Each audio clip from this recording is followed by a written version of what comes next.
Welcome back to Final Fantasy IX. We're in a cold place now. It's very cold up here. Up in this cold place. Oh, Esto Gaza. Is this? I love this background music. What about the actual dungeon?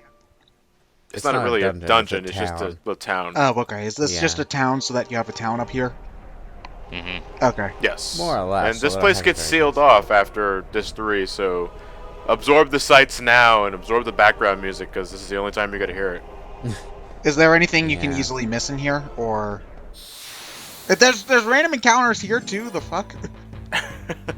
Well, you're not inside the building yet. We're like Yeah. 2 steps from the entrance, though.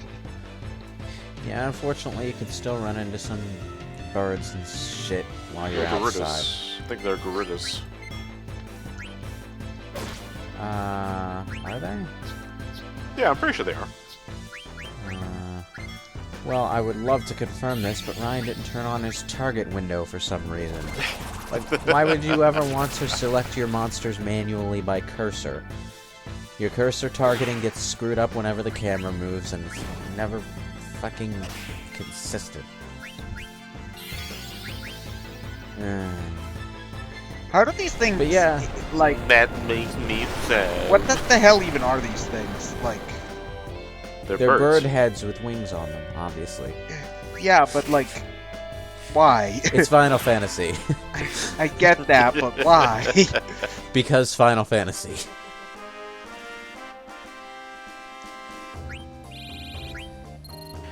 About the best way you can put it. There are no treasures in Esto Gaza besides the wing edge, so you don't risk missing anything. Okay. Is the wing edge easy to find, or? The I wing think edge it's- is I think a it's a weapon throwing for weapon. Amaret. Yeah. It's not even a weapon, it's just a throwing weapon. You can buy them. Ah, okay. Yep. It's not an adventure unless Vivi trips somewhere in here.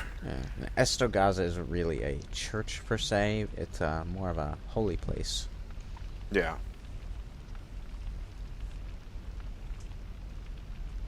Do you have to come in here, or can you ignore it? Yes. Okay. No, you have to come in here. All right.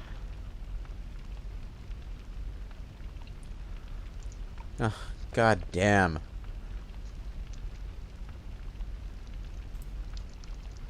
Just tell us where they went. Yeah, you know,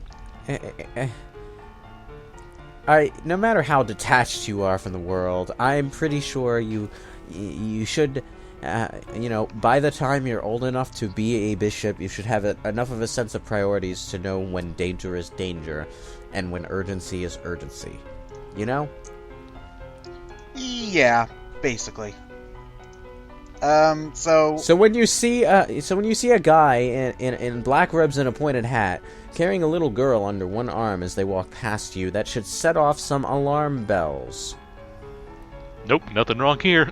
Go about your day, sir. So this guy made a big hissy fit about. Oh wait, no, that was a flashback. Okay, never mind. See, that's what I get for clicking away from the video for a few seconds. Yeah, so he finally tells us where they went. Okay, The bastard. he's an asshole. What is it with churches in snowy regions always being full of uncooperative assholes in these games? Well, the thing about it is I'm gonna pull shit out of my ass here, so you know, call me out as you will. But remote villages in like harsh climates like these tend to be very insular because you know they don't get an awful lot of outside traffic because you know they're in the middle of the fucking snow. Who wants to come over here? So I can understand these types of people being very community based and very untrustworthy of outsiders.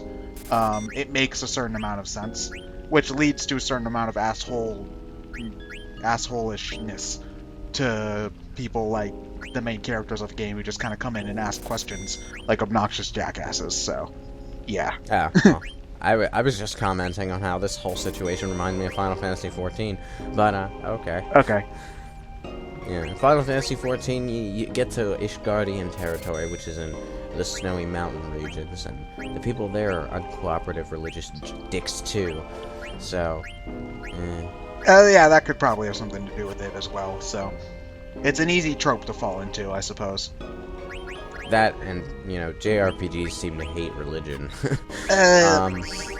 Yeah. Yeah, basically all of them. Now that I think about it. Man, like... Yeah, basically. I can't... Like, the only one I can think of... No, not even Shin Megami Tensei. Well, I mean, Shin Megami Tensei obviously has a anti-religious streak to it if you pick the Chaos side, but, like, I've heard people say that it could be a metaphor for being religious because you have to have faith in something that you're not quite sure about, I suppose, which, I mean, could maybe work, I guess, if the games were written a little bit better. I don't know. So, yeah. Yeah, I'm not gonna even try. I'm doing way too much ass pulling here, even for me. So. The most important thing you can pick up here now is the Octagon Rod for Vivi, which teaches you Tier 3 magic.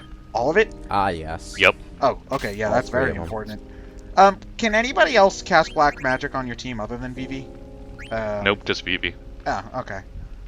That's interesting, because you get a lot of...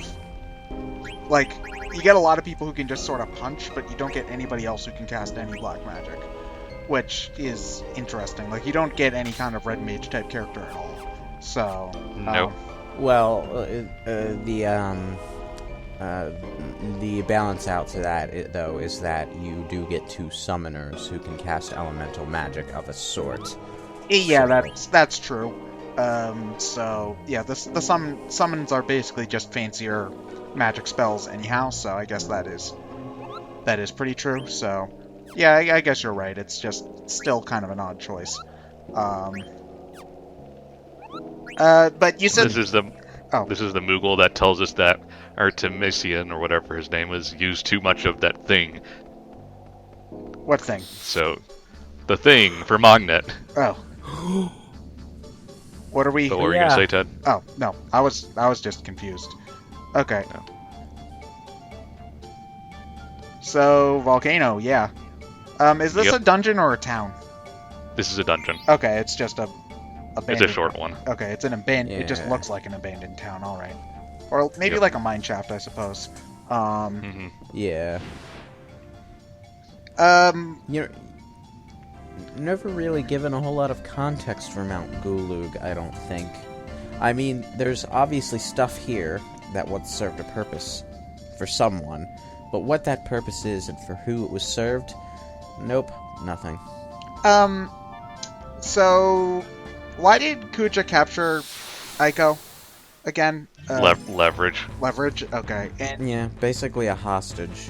and he went to Mount Gulag to do what exactly? To open the path to Terra. To Terra. All right, and it's just here because reasons. All right. Yeah, Yeah. the shimmering island that you could hear about when going through Esto Gaza is in fact the portal to Terra. Okay, that's interesting, I suppose. Yeah, it's just this island that shimmers. Okay. Why does it shimmer? No one knows, but, well, people like shiny things, so a religion sprang up around it. All hail the shiny. Pretty much. These guys can negate elemental attacks, I saw. That's annoying. Yep. And when they're saying elemental, they mean just fire, lightning, Nice, ice. yeah. Okay. Because I know that everything technically has an element to it, but, you know, yeah. Yeah. But- The elements that are typically associated with magic. Although physical attacks are technically an element of their own, they don't count. Yeah, I know for programming purposes, they probably have a set number of elements, and there's probably like a physical element, which is just the neutral one. So, Yeah. yeah. Because, I mean, programming like a specific like elementless... Oh, the golden hairpin, does that cut MP cost in half? Let's see. Because that's what it does in other Final Fantasy games, if I remember correctly. Drumroll. Interesting We question. could find it. No, you're equipping other shit. Okay. Auto regen. Oh, auto regen. This costs auto regen for Zidane. Okay, well, that's still useful on its own. So. But you, how do you get more AP points to equip the ship? That's leveling up. Sorry, That's that was leveling the up? other thing that leveling up affected. Yeah. Okay. Most of them are pretty cheap though, so it doesn't look like you Yeah. need to. And a lot of them look pretty situational too, so it's not like you have to keep everything equipped at once. Okay. I Nope. don't think you have enough status effects in there. Yeah, by the end of the game, I wound up ignoring most of the skills that characters learned, especially the ones with stuff like Bird Killer or Beast Killer, that kind of thing. Because really, by the end of the game, you're dealing enough damage without that stuff that you don't really need it. And Yeah, it's I'd far rather more have like important. auto regen or some Yeah. other more useful secondary ability. Yeah, it's far more important to block the status effects and to use the special abilities that have effects that apply to every battle. Then just do a little bit more damage to a bird or something. Yeah. So jumping in a little late here, do you guys already talk about Mount Gulg's music and all that? Nope. Not the music. The music, it's a remix of Mount Gulg, Final Fantasy 1. Well, it should be because it's the same goddamn place. No, it's not. Close enough. Mount Gulg in Final Fantasy 1 was really just a cave. This place has a lot more character.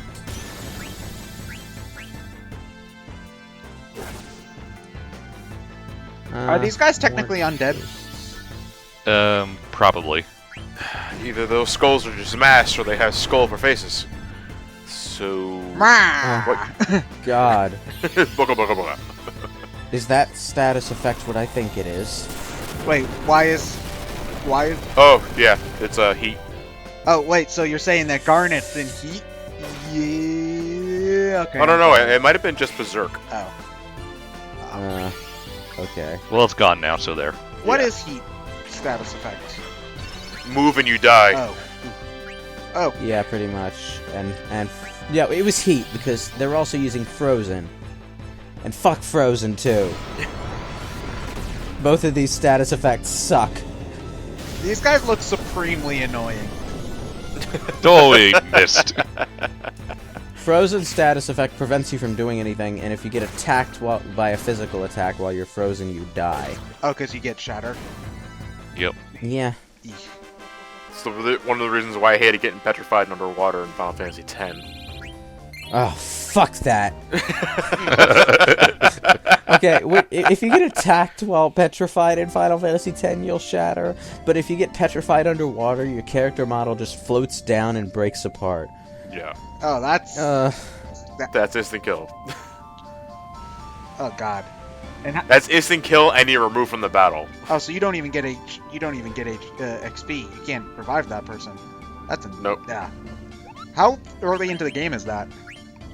That's admittedly late game. Yeah, really late game. You don't fight too many battles underwater, thankfully. But Well, that's because you yeah. gotta spend more time playing Blitzball. well, it's because underwater only 3 of your party members can actually fight. So If that's yeah. Zidane, not It- Zidane. no. Zidane, Dagger, and Viva. No, it's Tidus, Waka, and who? Riku. Riku. Oh, okay. Yeah. Because, well, Tidus and Waka can play Blitzball, so that's why, but why Riku? Because Riku was there during the first underwater section, and that's really the only explanation you're given. Okay. I think it might be because she's not afraid to use Machina, and she uses a breathing device. But, Final Fantasy X is a stupid game. Almost as stupid as Final Fantasy VIII. The only difference I tend to hear about Final Fantasy X and 8 in regards to, like, I hear a lot of people say that both are stupid, but apparently 10 is more fun to play. Like, so, that's generally what I hear. I can play. I mean, I'm gonna make fun of I both. can play 10. Well, I have I a have- hard as hell time finishing 8. Yeah, well, Final Fantasy X on a fundamental mechanics level works a lot better than Final Fantasy VIII does because it's a lot more basic in terms of how things work. Yeah, well, I But, make fun of both because I like doing that. I'm a dick. So now we have armored bombs. which are admittedly some of the cutest things I've ever seen in a Final Fantasy game. Look at the little warrior bomb that could. Really, I believe the only thing that really annoys me about Mount Gulg are the dragon-type enemies that you fight that ambush you, because they do a lot of physical damage. Yeah. Are they more likely to ambush you, or is this like a They're a scripted scripted sequences. battle and not like a random? And they're Yeah. scripted to ambush you then. Okay. That's always annoying because when you get ambushed, you're just caught with your pants down. So there's not a whole lot you can do about that.